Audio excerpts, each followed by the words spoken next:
ॾाढा अख़बार में वज़ीर आला सिंध जो बयान आयो आहे त असां मरकज़ी हुकूमत खे ख़त लिखियो आहे त सिंधु दरिया मां ॿिया केनाल न कढो। ॾाढा पीपल्स पार्टी त मौजूदा मरकज़ी हुकूमत जी साथारी आहे ऐं संदन क़ौमी असेंबली ऐं सेनेट जा मेंबर क़ौमी असेंबली ऐं सेनेट में इन जे मसइले खे छो नथा उथारीनि ऐं उते एहतजाज छो नथा कनि।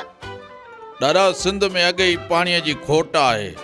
लाड़ जे बदीन ठटे ऐं सजावल ज़िलनि में 6 महीना पाणी आहे, बाक़ी 6 महीना दरिया ऐं केनाल सुका पिया आहिनि।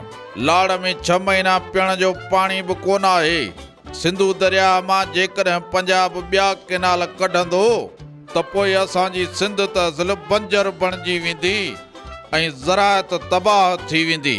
पोइ ॾाढा ही जेके वॾेरा ऐं मिनिस्टर थियो असेंबलियुनि में वेठा आहिनि, इहे छो चुप कयो वेठा आहिनि, असल ॻाल्हाइनि ई कोन था।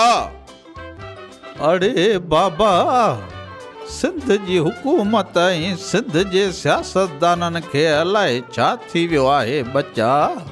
पंजाब सिधो संवर ॾाई ऐं ॾाढ पियो करे।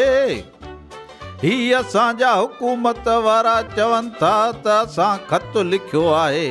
अड़े बाबा, दरिया जे पाणीअ सां हथ चुरांद थिए त सदर जेको सिंधी आहे उहो इस्तीफ़ा ॾिए ऐं असांजा क़ौमी असेंबली ऐं सेनेट जा मेंबर सख़्तु एहतजाज कनि, न त इस्तीफ़ा ॾेई तारीख़ में पाण खे सुरखुरू कनि बच्चा, पाण खे सुरखुरू कनि।